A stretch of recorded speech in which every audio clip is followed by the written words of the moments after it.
What rule bugs you the most? That's a great question, Suzy. I mean, people ask me all the time, if you were commissioner, what's the one rule you would change? Well, let's go back. I don't want to be commissioner. I have no desire to be commissioner for a day. But if you were the head of the, let's see, if you were an owner that got to a chance to just change rule, what would it be? I get really frustrated by the pass interference rule. And it might be different than other people that may or may not be frustrated with the rule. The way it stands in the NFL now, it's a spot foul no matter where it happens. I could care less about the pass interference. Well, I shouldn't say I could care less, but I mean, I don't care as much about a mistakenly called pass interference penalty when it's 7 yards downfield. When it's 40 yards downfield, I get really frustrated by that. It's a 40-yard chunk of free yardage, and it happens. It's the hardest call in the field to make. That was my position. Everybody's moving. The receiver's moving. The defender's moving. The ball's coming. Is it catchable? Is it not catchable? You're moving. It's so hard to make that that decision that, to me, the college rule is better. It's a 15-yard penalty max, and I was always an advocate, and I would tell the committee that, and they would also kind of just say, "Go away, Pereira, please. We don't want to take away the deep vertical passing game. They're just going to tackle people." And then I go, well, do you ever watch football on Saturday? Do you ever watch it? If a person's close enough to commit pass interference, he's trying to make the play. He's not reaching out and tackling the guy. And I said, even give me this. We'll make it a spot foul if it's a deliberate non-football act.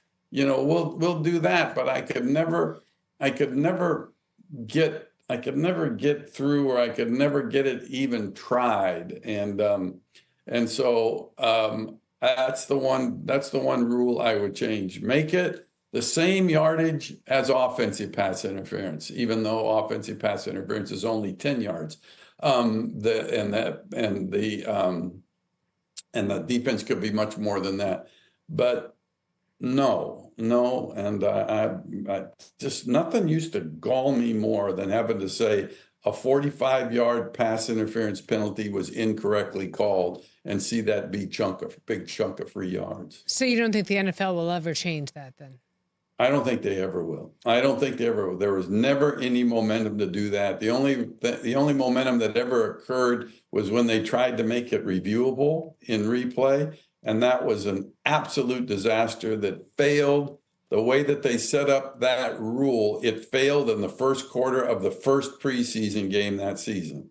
Because they tried to establish different standards of how they wanted the replay official to look at it. So yes, it was pass interference, but no, not enough for the replay official in New York to call. Well, what?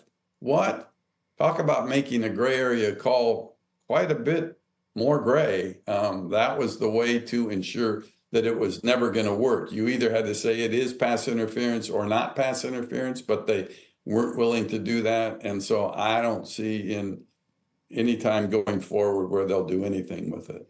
Mike, I've been involved in these discussions for years as well. Should it be a spot foul? Should it be a 15-yard foul? And I have never heard until this moment the creative solution you just offered, which is differentiate between pass interference that's just a football act, you're covering the guy, versus pass interference that's an absolute blatant tackle or something that is not simply a football move. And as you just noted, you could differentiate those two and have a normal DPI be a 15-yard foul, whereas something that's absolutely blatant where you just take the guy down, okay, maybe that's a spot foul. I think that's a really creative compromise. No, you can't say that hasn't been done before. We did that in the spring leagues because Blandino and I both work in the spring leagues and both work in the combined UFL now. And that's the way we look at it. And, that was kind of our thinking that if the NFL would ever consider it, this might be how they consider it.